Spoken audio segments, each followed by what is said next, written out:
Joined now by Jordan Love's personal quarterback coach, Steve Calhoun, founder of Armed and Dangerous Football Camps based out of Orange County, California. And Steve, how long have you been working with Jordan? Wow, I've been working with Jordan for 8 years now, ever since his 8th grade year transitioning into high school. So it's been a while. I've seen him develop over the years, and it's exciting to see just his progression of how far he's come and how hard he's worked. Steve, he didn't take a snap his entire rookie season. So here in Packers country, we have no idea what to expect when he comes onto a football field and plays in the preseason, potentially even week 1. What gives you the confidence that he is ready for this moment? Well, I think, he's put a lot of time in, even though he didn't suit up last year, but, he was taking those, the scout team reps, and he was going against the first team defense. So he has an understanding of how fast the game is going to be, but you never really know until you actually, under the center in Lambeau with the crowd, live bullets. I think he's going to do fine. He's been preparing himself for this situation and for this opportunity. So I know he's ready to seize it if that opportunity comes. You describe yourself as not only a coach, but a big brother to Jordan. Mm-hmm. So the last 2 draft nights had to have been particularly emotional for you. 2020, the night that the Packers traded up to draft Jordan, and also 2021, when the reports surfaced of Aaron Rodgers being unhappy with the Packers front office. Can you describe what your emotions like on both of those days? Yeah, it was the night Jordan got drafted. It was a lot of elation. It was great being there to see him, finally reach his goal.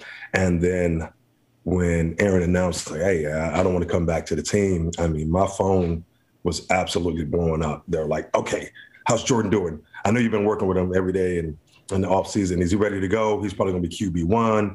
It was a roller coaster, needless to say, from 2020 to 2021. It was a roller coaster. But, the stuff about 2021, Aaron announcing what he announced, we have no control over that. I don't have any control over it. Jordan doesn't have any control over it. So it's all about being able to control what you can control. And that's our effort, our attitude, and our focus. There it is. How tough is it for him to not focus on that, though, right? Like, his life is about to change potentially in a very drastic way. I don't think it's hard at all. Jordan does a great job of being able to keep all the noise out of from around him. So I don't talk to him even about those things, about, hey, have you talked to Aaron or anything like that? We have a plan when we come out to the field and we execute it. How do you feel like Jordan best learned from Aaron Rodgers last year, and how can that benefit him moving forward? I don't think Aaron feels threatened by a rookie quarterback, especially with everything that Aaron has accomplished. Some of the conversation that I did have with Jordan, he was like, Aaron really, helped me out anytime I struggled with anything. He was always open, when I had questions, he would answer anything that I needed to get answered. And so I think they had a great relationship. How high is the ceiling for Jordan Love? I think he has, potential to be, a perennial Pro Bowler. He has the unbelievable skill set. He has the ability to escape the pocket and extend plays. And arm strength, he can make different throws. Why you would pick a quarterback and in the first round. The Green Bay saw it, and I've seen it for 8 years. So I think he has a chance to be, a Pro Bowler, just like all the other quarterbacks, in Green Bay over the years. Do you believe Jordan Love's going to be the quarterback week 1?